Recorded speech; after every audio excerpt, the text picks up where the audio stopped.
जिस CAG report के सहारे अरविंद केजरीवाल ने दिल्ली में अपनी सत्ता बनाई थी, अब वही कैग रिपोर्ट उन्हें जेल भेजने का भी काम करेगी।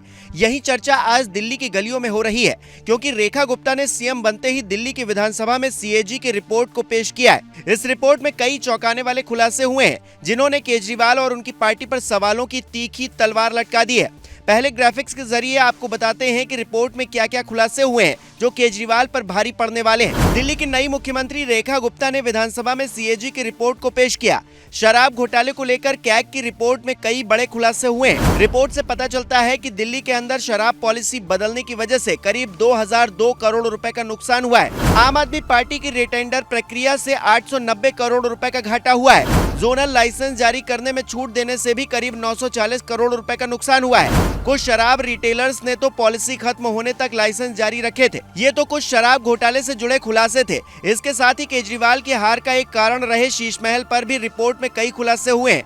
आपको भी जानना चाहिए कि शीश महल पर क्या खुलासे हुए हैं। सीएजी की रिपोर्ट में शीश महल के बारे में भी कई खुलासे किए गए हैं, जैसे कि 6 फ्लैग स्टाफ रोड स्थित सीएम हाउस में बदलाव के लिए पीडब्ल्यूडी ने 7 करोड़ 91 लाख का प्रारंभिक अनुदान यानी कि पीई तैयार किया। टाइप 7 और 8 आवास बंगलों के लिए केंद्रीय लोक निर्माण विभाग के प्रकाशित प्लिंथ एरिया दरों को अपनाया। पीडब्ल्यूडी ने इस काम को बेहद जरूरी घोषित किया। अनुमानित लागत से 13.21% ज्यादा यानी कि 8 करोड़ 62 लाख रुपए आवंटित किए गए, लेकिन आखिरकार अनुमानित लागत से 342.31% ज्यादा यानी कि 33 करोड़ 66 लाख रुपए में ये काम पूरा हुआ। इस रिपोर्ट के सामने आने के बाद केजरीवाल की मुसीबतें तो बढ़ती दिख ही रही हैं। इसके साथ ही लोगों ने भी ये कहना शुरू कर दिया है कि ये वही रिपोर्ट है जिसके सहारे केजरीवाल ने शीला सरकार को गिराया था। ये रिपोर्ट जिस वक्त विधानसभा में पेश की जा रही थी, उससे पहले आतिशी समेत 12 विधायकों को विधानसभा से निलंबित भी किया गया था। दरअसल विधानसभा में एलजी सक्सेना का अभिभाषण चल रहा था। उसी वक्त आम आदमी पार्टी विधायकों ने हंगामा करना शुरू कर दिया। लगातार बढ़ते हंगामे के बाद स्पीकर विजेंद्र गुप्ता ने इन हंगामा कर रहे विधायकों को एक दिन के लिए निलंबित कर दिया। निलंबन के बाद आतिशी ने भी बीजेपी पर कई आरोप लगाए। इस दौरान वो दलित कार्ड खेलती हुई भी दिखाई दी। आतिशी ने कहा कि बीजेपी ने अपना असली चेहरा दिखा दिया है। दिल्ली विधानसभा और दिल्ली सचिवालय में बने मुख्यमंत्री कार्यालय से बाबा साहेब की तस्वीरों को हटा दिया गया। वहां पीएम मोदी की तस्वीर लगाई गई है। बीजेपी को लगता है कि मोदी जी बाबा साहेब से ज्यादा बड़े हो गए हैं और उनकी जगह ले सकते हैं।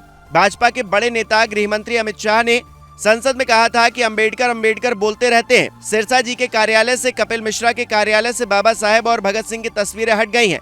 इन्हें इस बात का जवाब देना होगा। आतिशी ने बीजेपी और पीएम मोदी पर आरोप तो लगा दिए, लेकिन इसके अलावा उन्होंने सीएजी की रिपोर्ट पर चुप्पी साध ली। आतिशी से जब इस रिपोर्ट के बारे में पूछा गया तो सिर्फ एक लाइन में जवाब दे दिया कि एक रूटीन प्रक्रिया है। लेकिन यहाँ ये भी समझना जरूरी है कि अगर कैग रिपोर्ट एक रूटीन प्रक्रिया है तो फिर केजरीवाल सरकार ने इसे लगातार जारी क्यों नहीं किया? क्यों 2017-18 से दिल्ली में कैग की रिपोर्ट पेश नहीं की गई? ये सारे सवाल भी आम आदमी पार्टी के सामने रखे हुए हैं। साथ ही रिपोर्ट सामने आने के बाद आम आदमी पार्टी की मुश्किलें तो बढ़ती दिखाई दे रही हैं। आपको क्या लगता है, क्या इस रिपोर्ट के सामने आने के बाद केजरीवाल के ऊपर और भी खुलासे हो सकते हैं? आप अपनी राय हमें कमेंट बॉक्स में लिखकर जरूर बताएं।